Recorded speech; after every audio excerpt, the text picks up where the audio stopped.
আমরা অনেকেই হয়তো ব্যাঙ পাতিলে বেঁচে থাকা সেই বিখ্যাত গল্পটা জানি, বাট গল্পের লেসনটা ঠিকভাবে রিচ করতে পারিনি। আপনি যদি ব্যাঙ ধরে একটি পানির পাতিলে রেখে দেন, ব্যাঙটি বেঁচে থাকবে।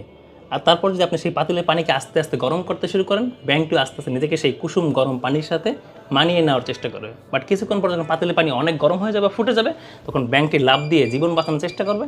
বাট ইতিমধ্যে ব্যাঙটি লাফ দেওয়ার শক্তি হারিয়ে ফেলেছে। তার মানে কিছুক্ষণ পর ব্যাঙটি সিদ্ধ হয়ে মারা যাবে। ঠিক আমাদের ব্যবসা প্রতিষ্ঠানে অনেক ব্যবসায়ীরা ছোটো ছোটো সমস্যা দেখলে, আর এটা তেমন কোনো সমস্যা না, এটা পরে করে, সেটা বাদ দেন এখন, এইসব ইত্যাদি বলে মানিয়ে নেওয়ার চেষ্টা করে। আর সময়ের পরিবর্তন গিয়ে এই সমস্যাগুলো যখন অনেক বড় আকার ধারণ করে, তখন সে লাভ দিয়ে সমাধান করার চেষ্টা করে, তড়িঘড়ি করে সমাধান করার চেষ্টা করে। কিন্তু দুঃখজনক হলেও সত্যি যে তখনও ব্যবসায়ী এই সমস্যা সমাধান করার অনেক ছোটো ছোটো সুযোগ ইতিমধ্যে হারিয়ে ফেলেছে।